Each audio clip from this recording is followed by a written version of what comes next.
Praise the Lord and good morning. Good morning, good morning, good morning, everybody. Welcome to another edition, another episode of our Good Morning Grief Devotional. It's your boy, Pastor Corey Allen Duncan, Sr. Privileged to be the senior pastor of the City of Hope Community Church, virtual pastor of Hope Nation, and also your 2023 certified grief coach. That's right. I am super duper excited to have this opportunity to lead you today in our grief devotional. I hope and pray your weekend was wonderful. I hope your Sunday was sensational. And I'm already praying that your Monday is going to be marvelous, right? And so, looking forward to this wonderful opportunity that God has given us to share in this devotional so that you can continue to grow and be all that God desires for you to be. Once again, y'all, grief. What is grief? Grief is the natural, normal response to loss, change, and transition that results in the expressions of feelings and emotions. Grief is what we feel on the inside.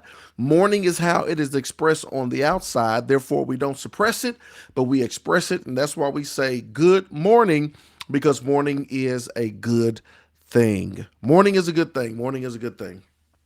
And so we are excited. I'll share this story with you real quick. Well, shout out to we had a couple of funerals over the weekend. A member of my church, Sister Norma Jo Arnold, who passed away a couple of weeks ago. We had her memorial service on Saturday, so I just want to remember her and her family.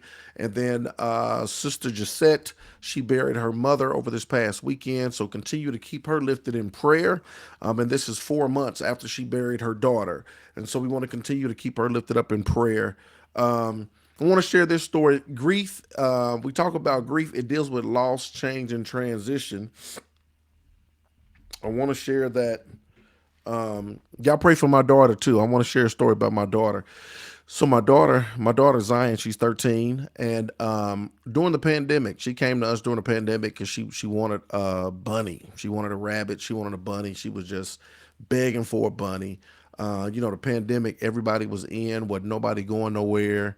I think she was just a little, she needed a support animal. She needed a little support bunny animal, and so we did. We ended up getting her a little bunny, getting her a little rabbit, and she loved her little rabbit. Her name was Vanna, and so she loved her little rabbit. She loved her little bunny, and I guess she just came to the conclusion here recently that the bunny served its purpose in her life, and she's older now, so she's at a different age and stage of her life, and she said that she wanted to take it back to the place where we got it from. And you can take it back. It's the Indiana National, or the Indiana Bunny Society, whatever it is.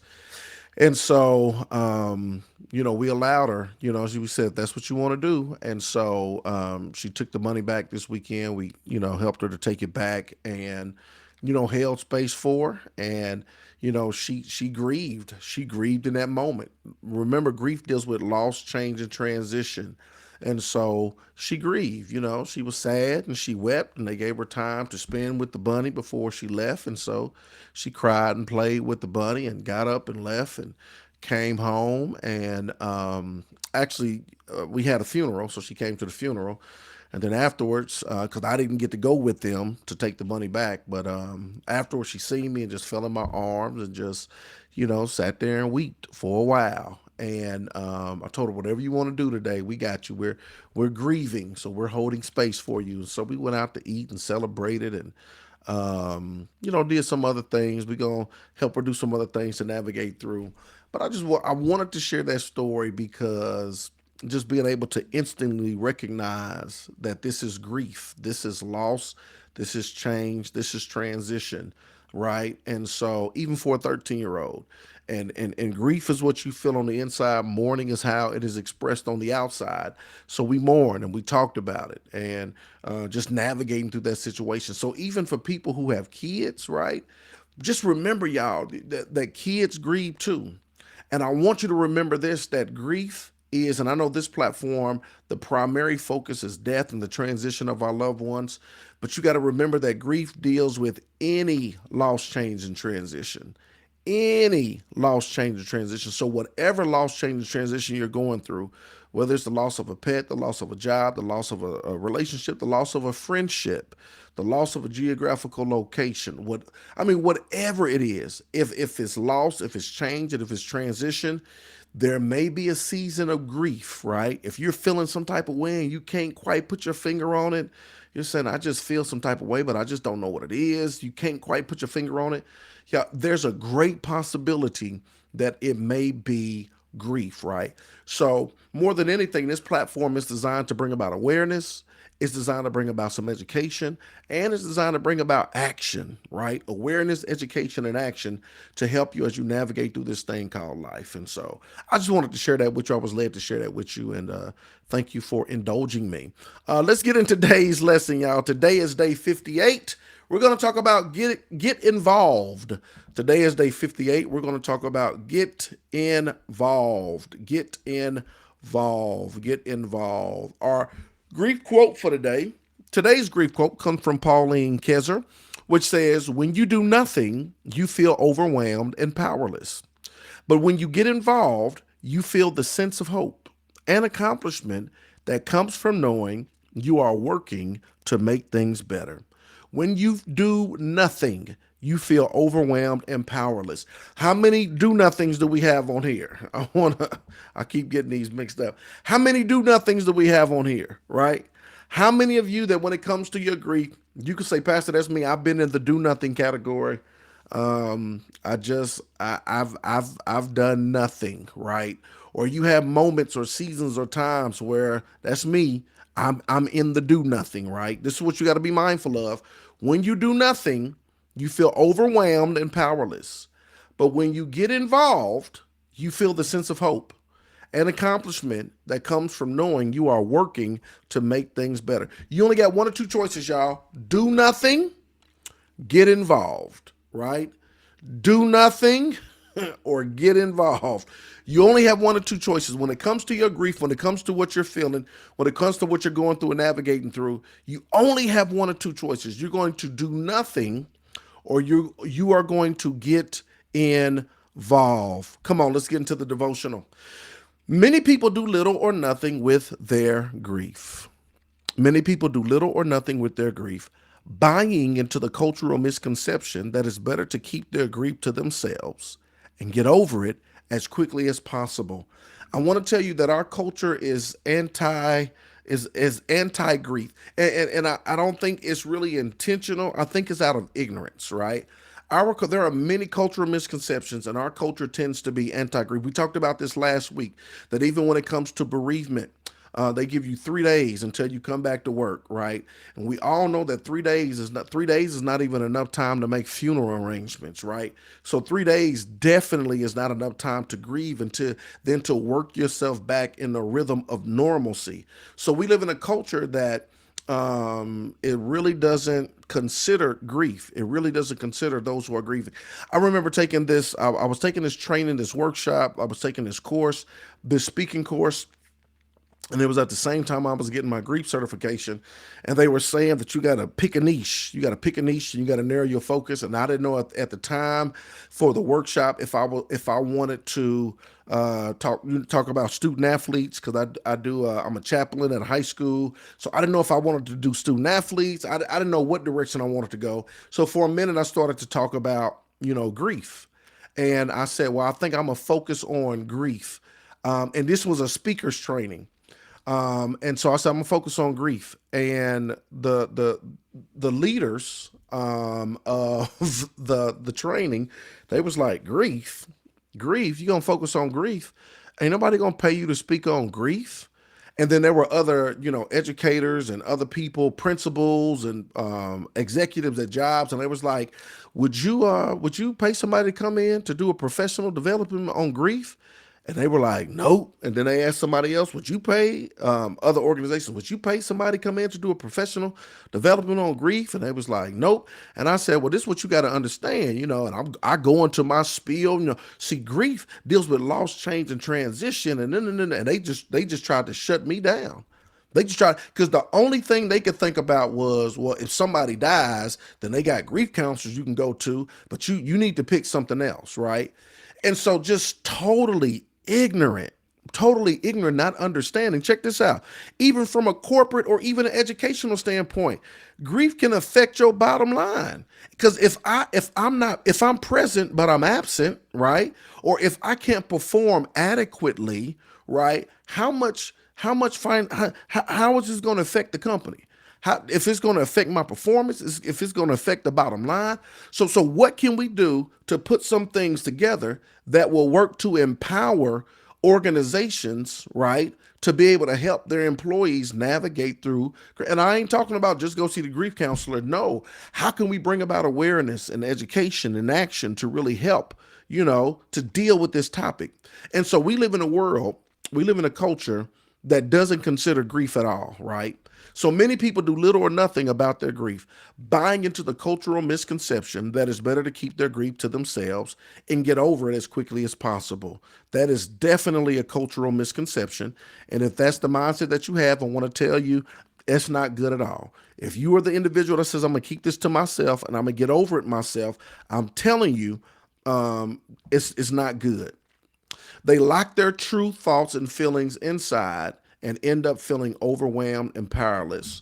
For the people who feel overwhelmed and powerless right now, you got to ask yourself, have you locked up your true feelings and thoughts up on the inside, right? Because when you do, remember, I tell you, that's grief is what you feel on the inside, but mourning is how it is expressed on the outside. And if you don't have an outlet, if you're not expressing that, if you're an individual that's trying to navigate through it by yourself and you keep everything locked up on the inside and you're not expressing it, I'm telling you, you are setting yourself up for prolonged pain. You are delaying your healing. You are you got to get involved, right? You got to get involved. I told you before, you only got one or two choices. Either you are going to do nothing or you are going to get involved, right? And we want to encourage you to get involved. When you get involved with your grief, when we get involved with our grief, when we put it in motion through mourning, we feel hopeful. Getting involved with your grief, putting it in motion through mourning. That's what God is calling you to do. That will be essential for your life. Getting involved with your grief and putting it in motion through mourning. You got to put it in motion. You got to put it in motion. You got to get involved. You got to put it in motion through mourning. When you do that, guess what? You feel hopeful. But Pastor Duncan, it hurts. Of course it's going to hurt. But it's the hurt that helps to heal, right? Remember, I told you this last week. There's two different type of there's two different type of cuts. Somebody can cut you to kill you. Somebody can cut you to heal you. If you're in prison, somebody's they're gonna shank you. They're gonna cut you to kill you. If you're on the operating table, the doctor, he's gonna cut you, but he's cutting you to heal you. So yes, it hurts, but it's the hurt that leads to your health, and it leads to your help, and it leads you to being healed.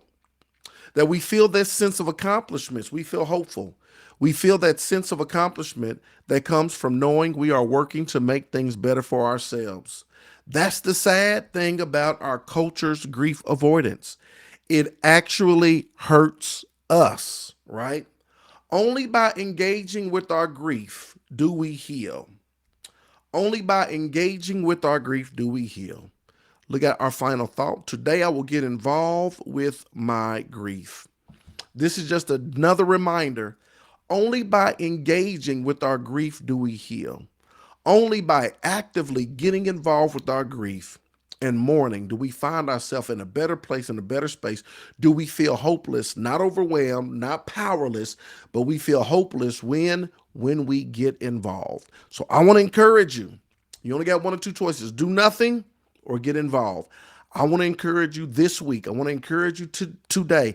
I want to encourage you. Don't lock your thoughts and your feelings up and hide away from everybody else. No, I want to encourage you to get involved with your grief so that you can begin to navigate successfully through this grief process. Amen. Questions, comments that you may have. Questions, comments that you may have. Questions, comments. Hello, YouTube isn't working. Somebody say YouTube isn't working. Is YouTube working? I hope it is. I hope it is. Is YouTube not working? Oh, it ain't on here. I don't see it. Wow. The devil. How is it waiting on me? All right. Thank you, Sonya, for that. I don't know what's going on with YouTube. I'll get it fixed. Okay. Thank you again for a session well needed. Blessing to all in the healing process. All right. I'll check it out. I don't know what the deal is. Yeah, because I sure got it on here. Sending data. What data are you sending me, YouTube? All right. We'll figure it out. We'll get it fixed.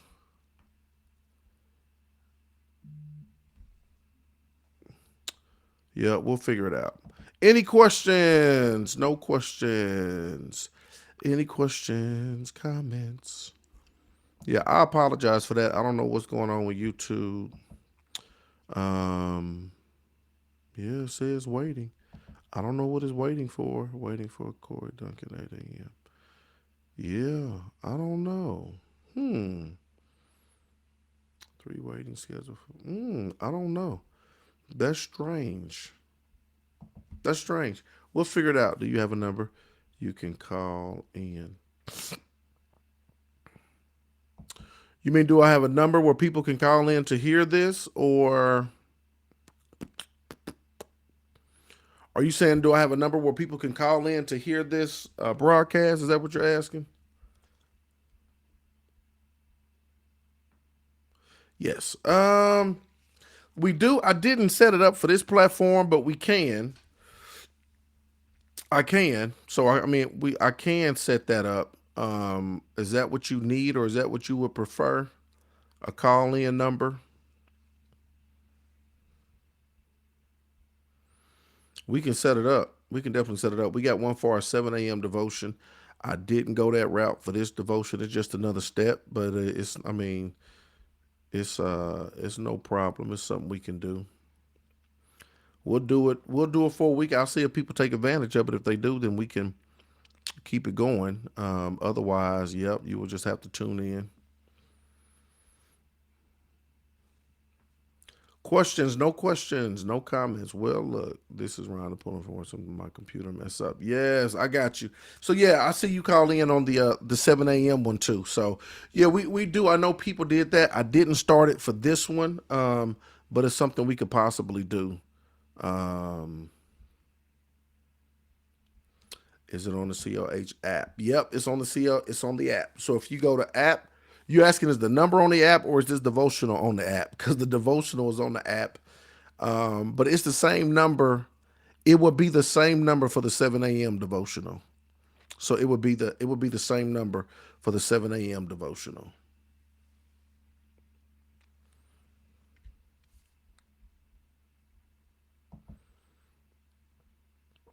Yep, it's the same number. Yep. Man, I'm glad we ain't got YouTube on here. Okay, we gonna figure it out. No questions, no comments. Well, look, I hope you've been blessed. I hope you once again have a marvelous Monday.